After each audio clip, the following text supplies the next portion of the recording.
정부가 개성공단 전면 중단을 선언하면서 우리 기업들이 철수 작업에 들어갔습니다. 북한은 남측 인원 추방과 남측 자산 동결 등의 조치를 들고 나왔습니다. 군은 만일의 사태에 대비하고 있습니다. 육해공군 특수부대들이 혹한기 훈련에 한창입니다. 북한의 핵과 미사일 도발이 연이은 가운데 적에게 치명적 위협을 가할 전기 전술을 연마하고 있습니다. 시청자 여러분 그리고 장병 여러분 안녕하십니까? 국방뉴스를 전해드립니다. 정부가 북한의 4차 핵실험과 장거리 미사일 발사에 따른 대응으로 개성공단을 전면 중단하기로 했는데요. 황교안 총리는 11일 국무회의를 주관하면서 북한의 추가 도발에 대한 대비 태세를 강조했습니다. 오상현 기자의 보도입니다. 정부가 11일 황교안 국무총리 주관으로 국무회의를 열었습니다. 황교안 총리는 현 상황을 한반도의 엄중한 위기 상황이라고 평가하고 단호하게 대처해 나가기로 했습니다. 결코 용납할 수 없는 도발 행위입니다. 정부는 이러한 한반도의 엄중한 위기 상황에 대해 합심하여 단호하게 대처해 나갈 것입니다. 그러면서 북한이 미사일 발사 이튿날 서해 북방 한계선을 침범하는 등 추가 도발을 계속하고 있는 만큼 국방부는 만반의 준비 태세를 유지해달라고 강조했습니다. 또 외교부는 강력하고 실효적인 유엔 안보리 제재와 양자 차원의 추가 제재 조치가 이루어질 수 있도록 총력을 기울여달라고 당부했습니다. 정부가 개성공단을 전면 중단하기로 한 만큼 이에 따른 이해와 협조도 당부했습니다. 그간 우리 정부의 개성공단을 유지하기 위한 지원과 노력이 북한의 핵무기와 미사일 개발에 악용되는 것을 막고 북한의 잘못된 행동에 반드시 대가를 치르도록 하기 위한 불가피한 조치입니다. 그러면서 우리 국민의 안전귀환과 공단 입주기업 지원 등 후속 조치에도 만전을 기해달라고 말했습니다. 국방부는 개성공단 입주기업들이 철수하는 과정에서 일어날 수 있는 우발 상황에 대해 만반의 대비태세를 갖추고 있다고 밝혔습니다. 우리 군은 국민의 생명과 안전을 최우선으로 해서 이번 개성공단 지역에서 발생될 수 있는 다양한 우발 상황에 대해서 만반의 대비태세를 갖추고 있습니다. 한편 황교안 국무총리는 정부의 이번 개성공단 전면 중단 조치가 과거의 악순환의 고리를 끊고 한반도의 엄중한 상황을 극복하기 위한 것인 만큼 국민이 정부의 조치를 믿고 협력해 주길 바란다고 당부했습니다. 국방뉴스 오상현입니다. 네, 우리 정부가 개성공단 가동을 전면 중단하자 북한은 개성공단 인원의 추방과 자산 동결을 결정했습니다. 11일 조국평화통일위원회 성명으로 우리 정부의 막말을 퍼부으며 적반하장의 모습을 보였습니다. 북한은 11일 오전 10시 30분부터 개성공업지구와 인접한 군사분계선을 전면 봉쇄하고 경의선 육로를 차단한다고 밝혔습니다. 이어 개성공단을 폐쇄하고 군사통제구역으로 선포하는 한편 개성공단에 있는 남측 인원을 오후 5시 30분까지 추방한다고 덧붙였습니다. 개성공단에 있는 설비와 물자, 제품 등 모든 자산은 전면 동결했으며 조평통은 추방되는 인원들은 개인적 물품이 아닌 다른 물건은 갖고 나갈 수 없으며 동결 자산은 개성시 인민위원회가 관리한다고 밝혔습니다. 북한은 이어 남측 인원이 모두 추방되면 즉시 남북 사이 군 통신과 판문점 연락 통로도 폐쇄한다고 말했습니다. 네, 국방부가 북한 장거리 미사일 추진체의 일부로 보이는 잔해물 4점을 공개했습니다. 이번 인양 작전에는 통영함의 수중 무인 탐사기인 ROV가 동원되는 등 다양한 해군 전력이 투입됐습니다. 송민아 기자의 보도입니다. 북한의 장거리 미사일 발사 시 분리된 것으로 보이는 추진체 잔해물들이 통영함 선체에 놓여 있습니다. 우리 군이 인양해 언론에 공개했는데 북한 미사일의 1, 2단 추진체와 엔진 파편으로 추정됩니다. 지금 뒤쪽에 있는 것은 1단 추진체와 2단 추진체의 연결 부분으로 추정을 하고 있고 이 앞쪽에 있는 부분은 엔진 부분으로 추정을 하고 있습니다.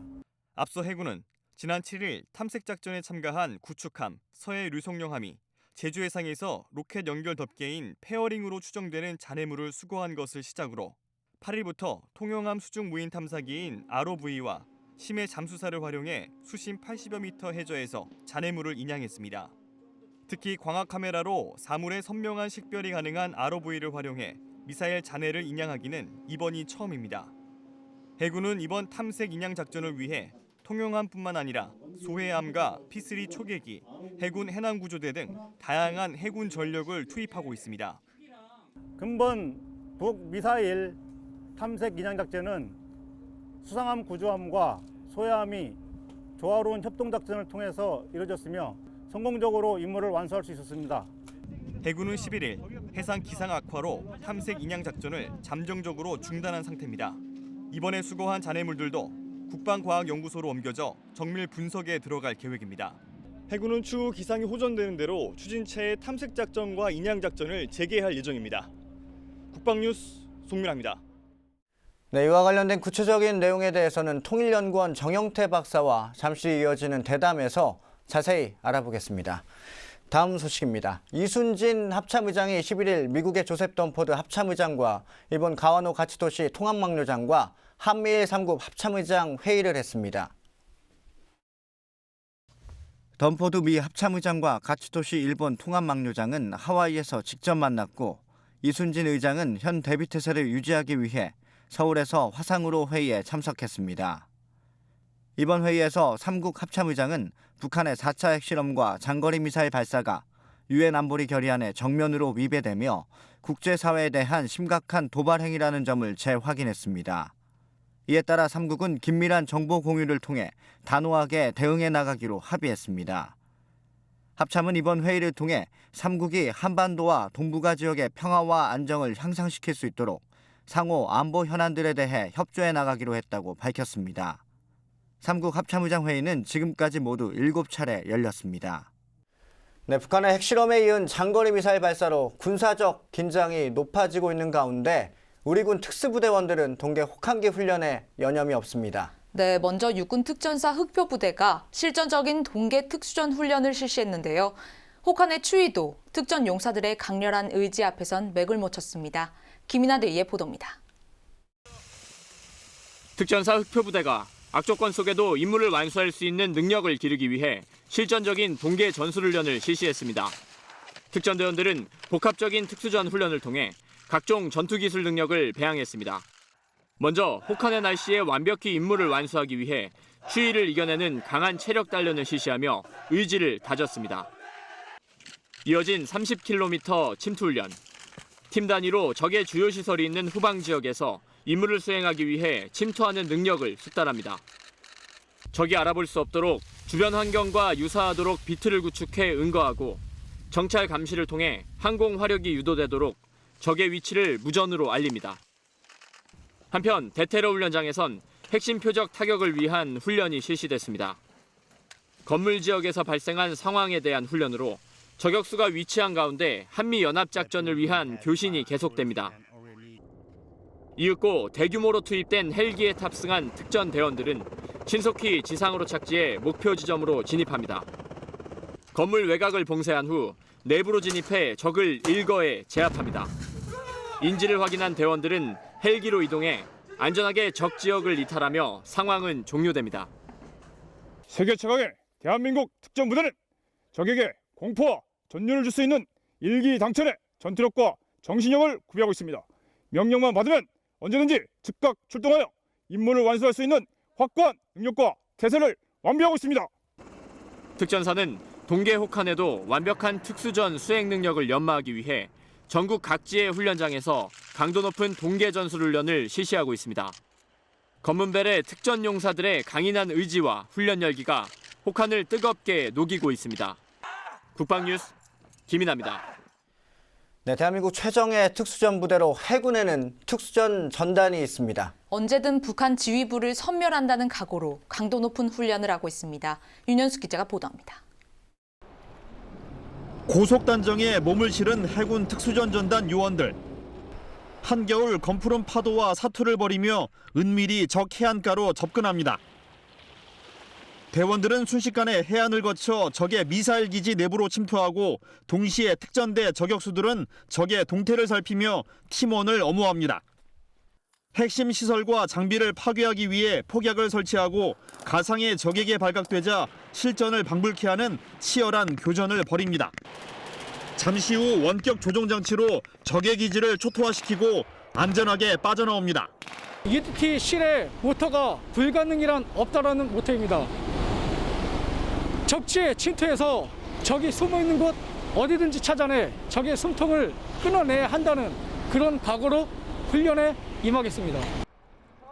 이어 대원들은 테러를 확보하고 고무단정으로 적진을 빠져나갑니다. 수중에 설치한 폭발물을 파괴하자 15m의 거대한 물기둥이 솟아오릅니다. 적이 뒤따라오지 못하도록 사전에 깔아둔 포석입니다. 적기지가 산산조각나며 작전은 성공을 거둡니다. 우리 UTC는 현 상황을 엄중하게 인식하여 적 미사일 기지를 타격한다는 심정으로 강도 높은 훈련을 실시하고 있습니다. 북한의 잇따른 도발로 한반도 긴장감이 고조되고 있는 가운데 해군 특수전 전단 대원들은 명령만 떨어지면 언제라도 투입될 수 있는 만반의 태세를 갖추고 있습니다. 국방뉴스 윤현수입니다. 네, 공군에서 전시에 조난당한 전투조종사를 구출하는 임무를 담당하는 요원들을 항공구조사라고 하는데요. 공군 항공구조사 요원들이 혹한으로 꽁꽁 얼어있는 물속에 뛰어들어 혹한기 전투 탐색 구조 훈련을 펼쳤습니다. 김하영 기자가 보도합니다. 아군의 조종사가 전투기에서 비상탈출해 호수에 빠져 있습니다. 이처럼 산이나 강, 바다에 아군이 고립됐을 때 공군 항공구조사 요원들은 이들을 구출하는 임무를 담당하고 있습니다. 현장에 도착한 항공구조사 요원들은 인명을 구조하기 위해 한치의 망설임도 없이 차가운 물속에 뛰어들었습니다. 수중에 투입된 요원은 신속하게 조난자의 상태를 확인하고 헬기 조종사에게 수신호로 필요한 장비를 요청합니다. 이어 헬기에서 내려온 구조용 줄과 들것 등을 이용해 조난자를 구조합니다. 영하의 날씨에 얼어있는 물속에서 사람이 생존할 수 있는 시간은 불과 15분. 항공구조사 요원들은 이러한 상황에서 신속히 작전을 수행하기 위해 사격과 고공강하, 산악 등반, 스쿠버, 응급의료 등 특수작전에 필요한 다양한 능력을 갖춰야 합니다. 공군 육전대 항공구조사들은 혹한기 동계훈련을 통하여 언제 어디든 우리는 간다는 구호 아래 조종사 구조를 위해 오늘도 최선을 다하고 있습니다. 이날 공군 6탐색 구조비행전대는 잠수 탐색과 인양 훈련도 실시했습니다. 겨울철에 조종사나 암호 장비, 미사일 등 중요 물자가 얼음 밑으로 들어갔을 경우 찾아내고 건져 올리는 훈련입니다. 항공구조대의 슬로건은 내 목숨은 버려도 조종사는 구한다. 이들은 혹한기 악조건 속에서도 공군 전투력의 핵심인 조종사를 구조하기 위해 오늘도 강도 높은 훈련을 실시하고 있습니다. 육전대 언제 어디든 국방뉴스 김하영입니다. 네, 정부가 북한의 4차 핵실험과 장거리 미사일 발사에 대한 조치로 개성공단 전면 중단을 선언했습니다. 네, 개성공단 전면 중단에 따른 파장과 향후 전망 등을 예측해보는 시간 준비했습니다. 통일연구원 정영태 박사와 함께하겠습니다. 박사님, 어서 오십시오. 네, 안녕하십니까. 자, 먼저 첫 번째로 저희가 정부가 그동안 강력한 대북 제재를 해왔습니다. 그러던 차에 어떻게 보면 개성공단 전면 중단이라고 하는 가장 강력한 카드를 꺼내 들었거든요. 우선 이 조치에 대해서 어떻게 평가하시는지 먼저 말씀해 주시죠. 먼저 한마디로 얘기를 하면은 네. 이번 북한의 핵실험과 동시에 장거리 미사일 이것을 시험한 데 대해서 가장 적절한 조치이면서도 필요한 조치다 이래 얘기를 할 수가 있고, 동시에 우리 박근혜 대통령의 가장 고뇌에 찬 결단 중에 들어간다 이래 볼 수가 있습니다. 그 이유가 사실은 북한의 핵실험이라든가 이 장거리 미사일 시험 발사 이 자체를 사실 북한의 김정은은 어떤 의미에서 축포를 쏜 것 같이 즐기고 있습니다. 그러나 이 자체는 세계의 평화를 위협하는 것과 동시에 한반도뿐만 아니고 동북아의 안정을 해치는 결정적인 무기 개발이라는 것을 어떤 의미에서 완전히 망각하고 있다. 오히려 날 보라는 듯이 자기들이 그 마음대로 이 하나의 축포와 같이 어떤 면에서 축제 분위기로 지금 가고 있는 그런 차원입니다. 자, 여기에 대해서 우리가 더 이상 남북한에 있어서 이 개성공단의 이 사업이라고 하는 것은 6.15 공동선언 이후에 가장 그래도 이 상징적인 남북한 관계 발전의 상징적인 사업이라고 해서 사실 이제까지 여러 가지 그 북한의 도발이라든가 이렇게 있었음에도 불구하고 이것만은 그대로 유지를 했습니다. 네. 자, 그럼에도 불구하고 이번에 이런 결단을 내리지 않을 수 없었던 것이 바로 뭐냐. 사실 우리가 국제적으로 북한이 이제는 더 이상 핵실험이라든가 이런 것을 해서 핵미사일 개발을 해서 세계 평화를, 동북아의 안정을, 우리 한반도의 평화를 깨는 그것을 억제하기 위해서라도 이번에 우리가 선제적으로 이런 카드를 던짐으로써 여타의 중국, 미국, 뭐 러시아도 마찬가지죠. 일본도 적극적으로 대북 제재에 동참해 줄 수 있는 그런 기회를 만들었다. 뭐 이런 의미에서 적절하고도 상당히 필요한 조치다. 이렇게 얘기할 수가 있어요. 네, 말씀하신 것처럼 이 개성공단 전면 중단이라는 카드는 최후의 보루다라는 생각이 드는데요. 그렇죠. 네. 이 국제사회의 제재 움직임에도 이 카드가 영향을 끼칠까요? 이번에 이제 우리가 사실은 가장 나름대로 아껴야 될 것이고 또 네. 필요하고 어떤 그런 것이 바로 개성공단인 만큼 이것을 우리가 거의 포기하다시피 하는 전면 중단을 내렸습니다. 자, 그랬기 때문에 이제 중국조차도 사실 그동안 우리한테 이렇게 얘기를 했습니다. 야, 너희들은 말이지 그 개성공단에서 연 1억 불 이상의 수입이 북한의 김정은한테 들어가는 그런 사업은 계속 유지하면서 왜 자기들한테 대북 제재를 하는데 동참해달라, 적극적으로 해달라 이렇게 얘기할 수 있느냐. 이건 말이 맞지 않지 않느냐. 이런 식으로 사실 해왔거든요. 자, 그렇다면은 지금 우리는 그것까지 사실 던졌다는 거죠. 자, 그렇다면 이제 중국 역시도 우리의 여기서 부응해가지고 사실은 북한의 그 나쁜 행동, 소위 핵실험이라든가 미사일 시험 발사와 같이 어떤 세계 평화를 이걸 어떤 면에서 좀 해치는 이런 것을 중단하기 위한 적극적인 대북 제재에 1대1이라도 나아가지 않으면 안 되는 상황으로 가고 있지 않느냐 이래 볼 수가 있습니다. 뭐 경제적인 측면은 잠시 후에 저희가 좀 그렇죠. 따로 여쭤보겠습니다. 그리고 제가 개성공단에서 나온 어떤 분의 얘기를 들어보면 설마 했던 일이 좀 벌어져서 좀 당황스럽다 이렇게 얘기하면서 우리보다는 사실 북측 근로자들이 더 걱정이 된다 이런 얘기를 하는 분도 계시더라고요. 네, 그 네. 부분은 어떻게 우리가 받아들이면 되겠습니까? 참 바로 그게 개성공단에 있어서 여러 가지 이 얼마나 북한 주민들한테 특히 개성 주변에 있는 주민들이 대부분이 개성공단에서 일을 합니다. 네. 이 사람들이 얼마나 좋은 환경에서 좋은 어떤 그런 조건으로 일을 하고 있는가를 알려주는 것이에요. 사실 보면은 개성공단에 일하는 여러 가지 노동자들을 이래 보면은 처음에는 깨재재하고 진짜 깡마른 어떤 그런 모습이었는데 여기에서 한 달, 두 달만 일하면 사실은 굉장히 허연 어떤 그런 모습을 사실 보여줘요. 그만큼 이 환경이 좋다는 거예요. 자, 그렇다면 이것이 중단됐다. 고 생각한다면 저 사람들한테는 거의 생명줄이 끊어지는 것과 마찬가지로 그야말로 천당에서 지옥으로 떨어지는 것과 마찬가지로 이 변화가 온다는 거죠. 그렇기 때문에 우리야 여기에서 물론 우리 기업들도 여러 가지 희생을 당하고 그런 측면도 있지만 뭐 그래도 우리는 여러 가지 또 보상을 통해서라든가 이것을 회복할 수 있는 기회는 있지만 북한 주민들은 이것이 끝나게 된다면은 사실 그때부터 어떤 임금이 나오는 것도 아니에요. 나름대로 이 좋은 천당에서 사실 지옥으로 떨어진다. 이것에 대해서 안타까워하는 얘기가 아닌가 이래 볼 수가 있죠. 네, 말씀하신 것처럼 북한의 입장에서 보면 어떻게 보면 돈줄이 끊기게 된 상황이다라고 말을 할 수가 있는데요. 북한에 끼칠 영향 조금 더 자세히 설명을 해주시죠. 첫째 이제 이게 한 연 1억 불 정도의 수입이 되는데 네. 이게 완전히 달러로 들어갑니다. 미 달러로 들어가는데 사실 이것도 왜 미 달러로 그럼 거기에 있는 노동자들한테도 임금도 주고 해야 되지. 이 돈은 주지 않습니다. 현금은.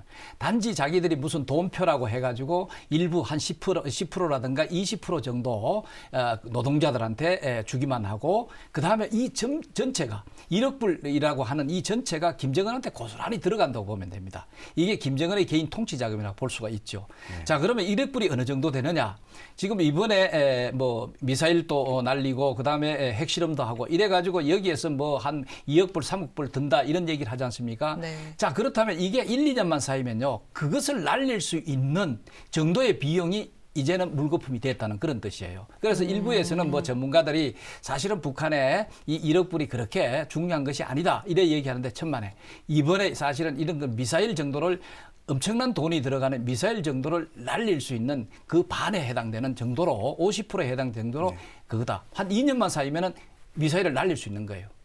그만큼 이 자체의 돈이 엄청난 것이라고 생각을 해야 됩니다. 네, 사실 정부가 발표한 이후에 북한의 반응 굉장히 관심이 집중됐었는데요. 그렇죠. 네. 첫날 분위기는 조금 차분한가 싶더니 갑자기 남측 자산 동결이나 남측 인원 추방 등 네, 급격한 맞습니다. 반응을 보이고 있습니다.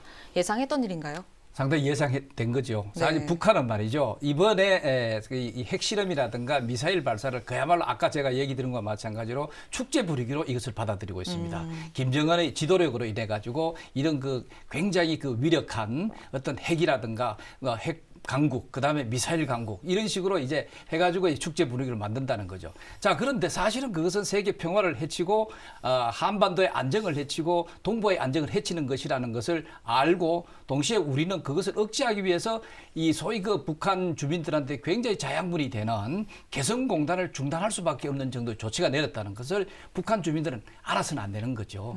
그렇기 때문에 일단은 조용하게 하면서 우리한테 타격을 가하는 그런 모습을 보이기 위해서 이번에 정곽석과처럼 들어와가지고 우리 국민들, 우리 기업인들한테 아무것도 갖고 가지 마. 개인 소지품만 갖고 가고 모든 것을 두거나 일단 몸만 나가라. 이런 식으로 사실 해버림으로써 사실 개성공단 자체를 어떤 의미에서 몰수하는 어떤 그런 행태를 취했다 이래 볼 수가 있어요. 자, 말씀해 주신 부분에 보면 군통신과 뭐 판문점 연락 통로마저 폐쇄하겠다 뭐 이런 식으로 나오게 되니까 사실 군사적 긴장감이 높아질 수밖에 없는 상황이기도 합니다. 네, 그리고 그렇죠. 또 북한이 어떤 또 다른 도발을 감행하지 않겠느냐 이런 우려의 목소리도 당연히 높아질 수밖에 없는 상황인데요. 이런 상황에서 우리 군에서는 어떤 식으로 대비를 해야 될까? 이 부분도 좀 박사님 생각이 궁금합니다. 그래서 이제 먼저 제가 잠깐 얘기 드리고 싶은 것은 이것 때문에 또 다른 군사적 도발을 하지 않겠느냐 하는 건 너무 당연이에요. 왜 그러냐 하면은 북한은 필요할 때 자기들이 필요한 시점에서 하시라도 한다는 것을 우리가 전제로 해야 됩니다. 그렇기 때문에 북한의 도발이라고 하는 건 거의 그 평시에 하시라도 일어날 수 있다는 그런 대비태세를 갖춰야 된다. 물론 이제 이번에 이래가지고 어떤 의미에서 우리한테 이번에 너희들이 그 소위 이제 개성공단 중단이라고 하는 그런 강수를 뜸으로써 오히려 긴장을 조성했고 자기들이 도발하는 데서 책임을 우리한테 전가할 수 있는 그런 기회로 만들어 버린다는 거죠. 그렇기 때문에 쉽사리 우리가 이런 얘기를 안 하는 게 좋습니다. 이번에 이것 때문에 도발이 더 강화되지 않겠느냐, 일어나지 않겠느냐 하는 질문은 바로 북한의 말에 우리가 말려드는 어떤 그런 결과가 와버리는 거죠. 뭐 어떻든 북한의 도발이라고 하는 것은 사실은 이게 이제 핵미사일이라든가 이런 시험을 혹은 실험을 하고 난 다음에는 자기들이 이제 그런 것을 든든한 백으로 해서 이런 그 여러 가지 그 국지적인 도발이라든가 저강도 도발이라든가 이걸 보다 더 과감하게 하는 그런 행태를 보일 거예요. 그런 분으로서 자기들이 남북한에 있어서 주도권을 회복하려고 하는 그것을 장악하려고 하는 그런 모습을 보인다. 뭐 그런 의미에서 우리 군은 사실 그 상시적으로 북한의 도발의 어떤 가능성에 대해서 대비태세를 갖춰야 된다 이래 볼 수가 있죠. 오늘은 여기까지 듣도록 하겠습니다. 네, 지금까지 통일연구원 정영태 박사와 함께 개성공단 전면 중단과 향후 남북 관계에 대해서 전망해봤습니다. 박사님 오늘 말씀 감사합니다. 감사합니다. 4차 핵실험과 장거리 미사일 발사까지 계속되는 북한의 도발에 대한 우리 정부의 입장은 확고합니다. 네, 핵을 포기하고 국제사회의 일원으로서 나서지 않는 이상 더 이상의 대화는 없습니다. 네, 우리 정부는 한반도 비핵화라는 기본 원칙 아래 국제사회와 함께 평화를 지켜낼 것입니다. 국방뉴스 마칩니다. 시청해주신 여러분 고맙습니다.